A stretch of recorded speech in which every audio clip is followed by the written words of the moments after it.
let's start our fun time together. And for our table topic session, I invite to the stage Catherine Kozareva. There is a saying, popular saying, that you can't love other people until you learn to love yourself.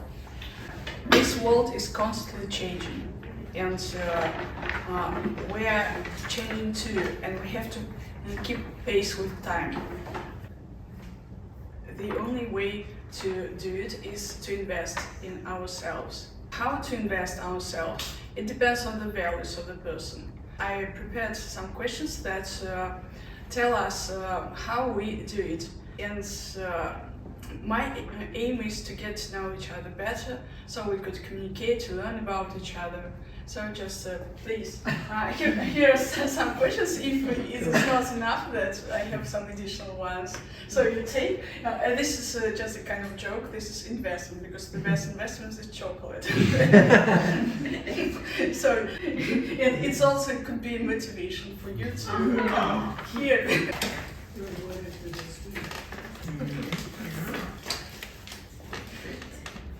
Is it difficult for you to kiss your old life goodbye and invest in yourself to start changes?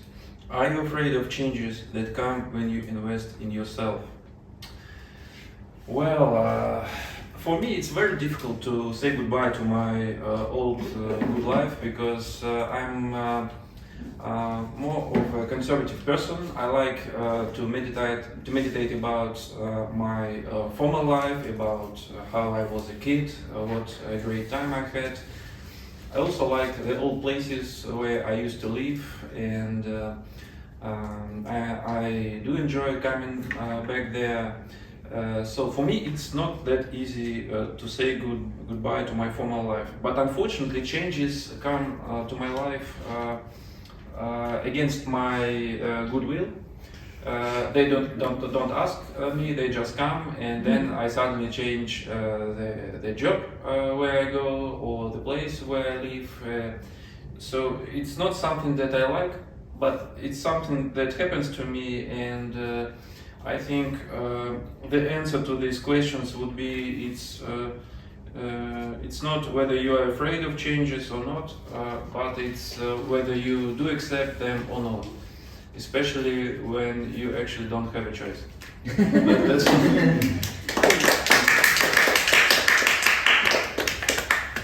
Next speaker.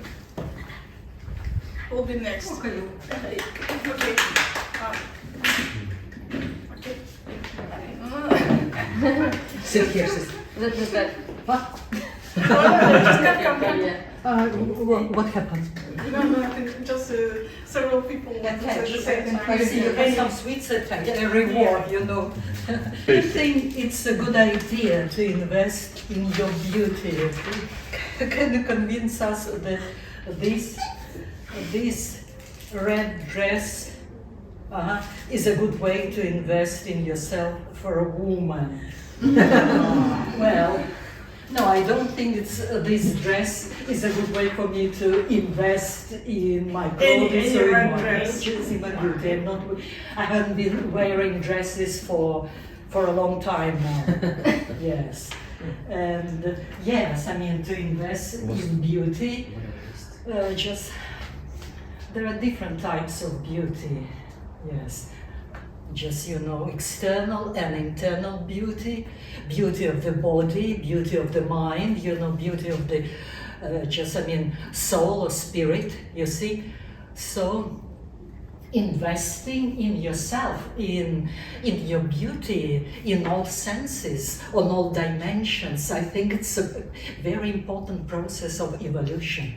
It's, the process of evolution, evolving, you see how we just grow, grow up, just emotionally, spiritually, intellectually, you see.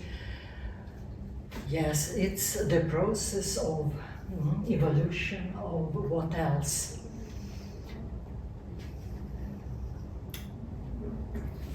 Well, that's it. Oh. By the way, the chocolate is very good. Actually, So we've heard. tasty.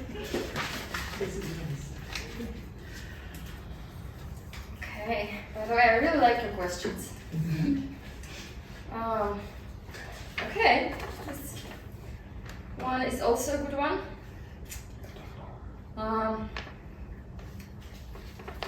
If you won $1 million, how would you invest them in yourself?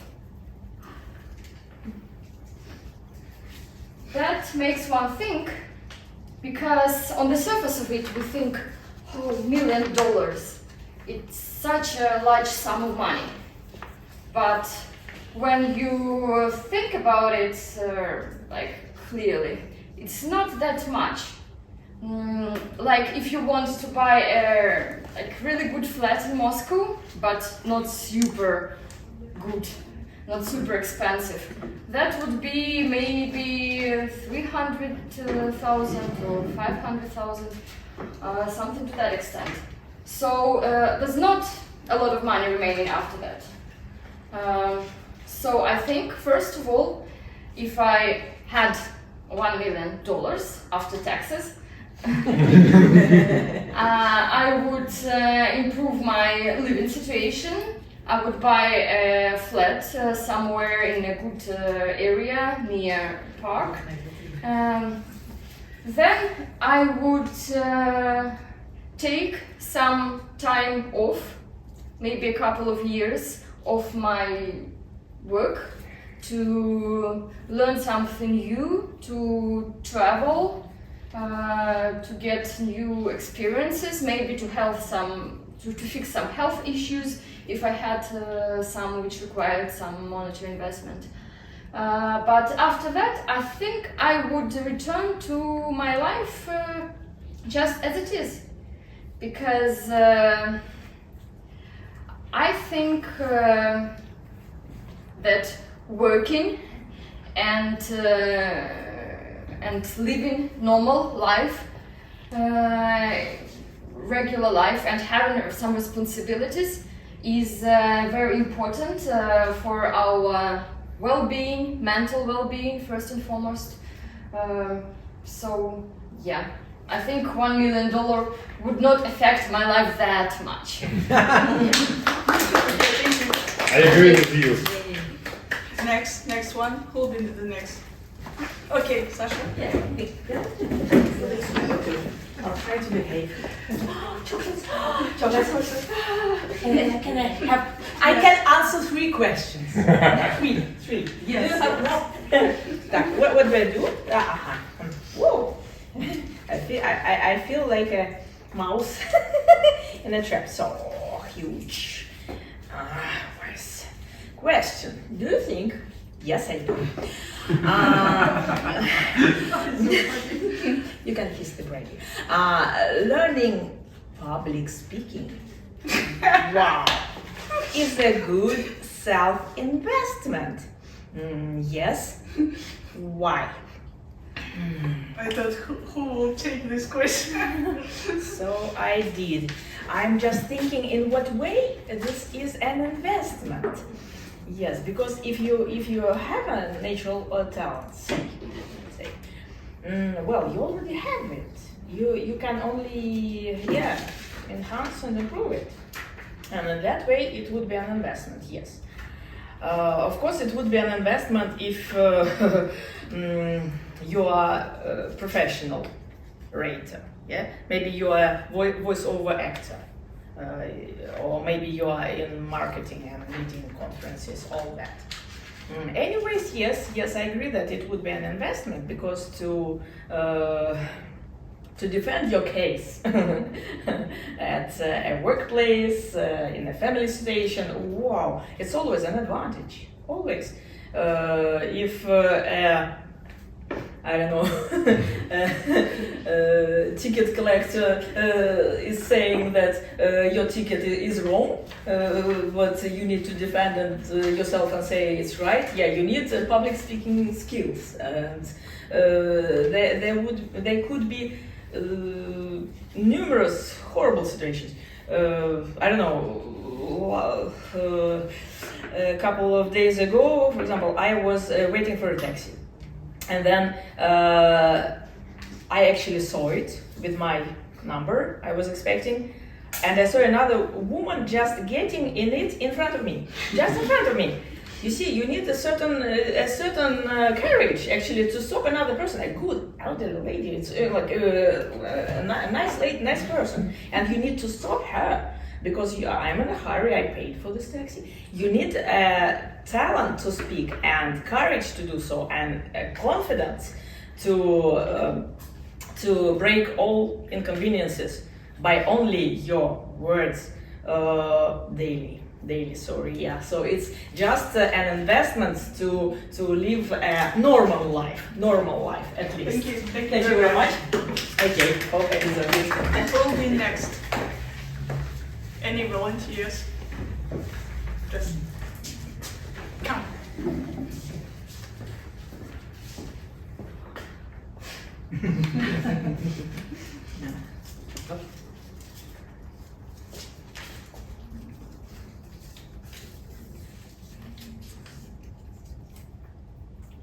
If you don't set goals for yourself, you are doomed to achieve the goals of someone else. Do you think that planning is an important skill and self-investment? Do you write down your goals? Ha. Thank you.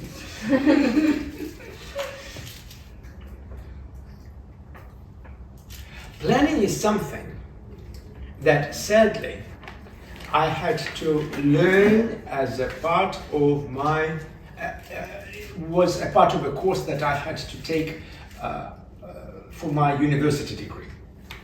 And from a scientific point of view, I'm fully convinced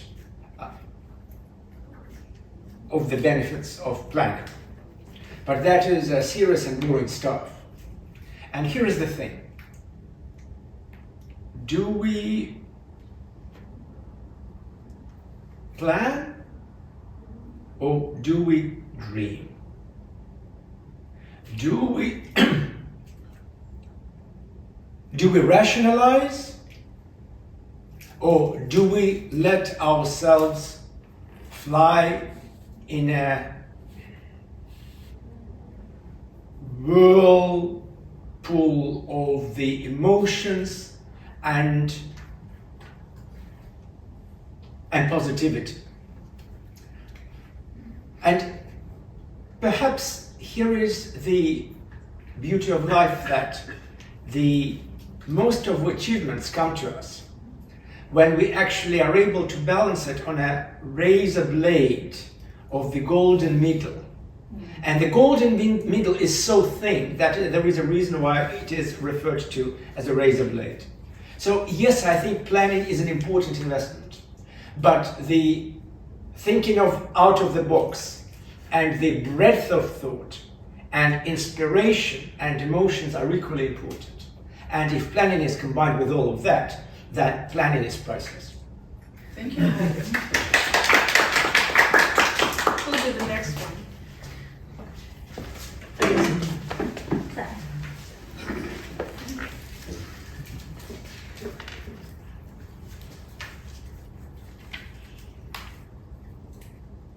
What or who can inspire you to invest in yourself?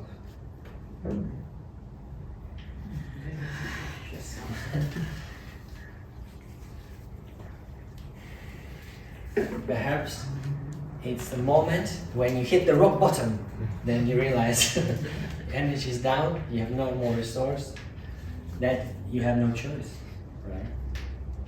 Life might lead you in that direction. If you're feeling great, if you're happy with your life, you have goals, you have a diary filled in with the plans, somebody approaches you or you hear somebody, some guru talk to you, give you advice.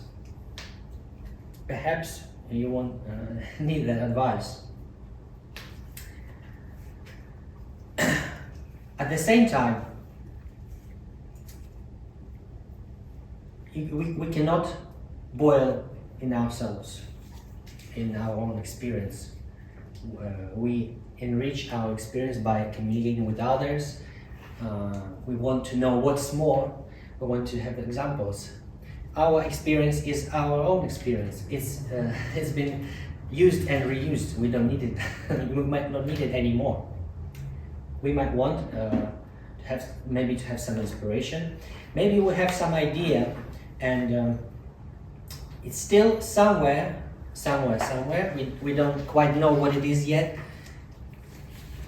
and we might find some person or somebody who's had the same idea, but he's further on, or he's might be an embodiment of our idea, and then we can feel like the puzzle is put together.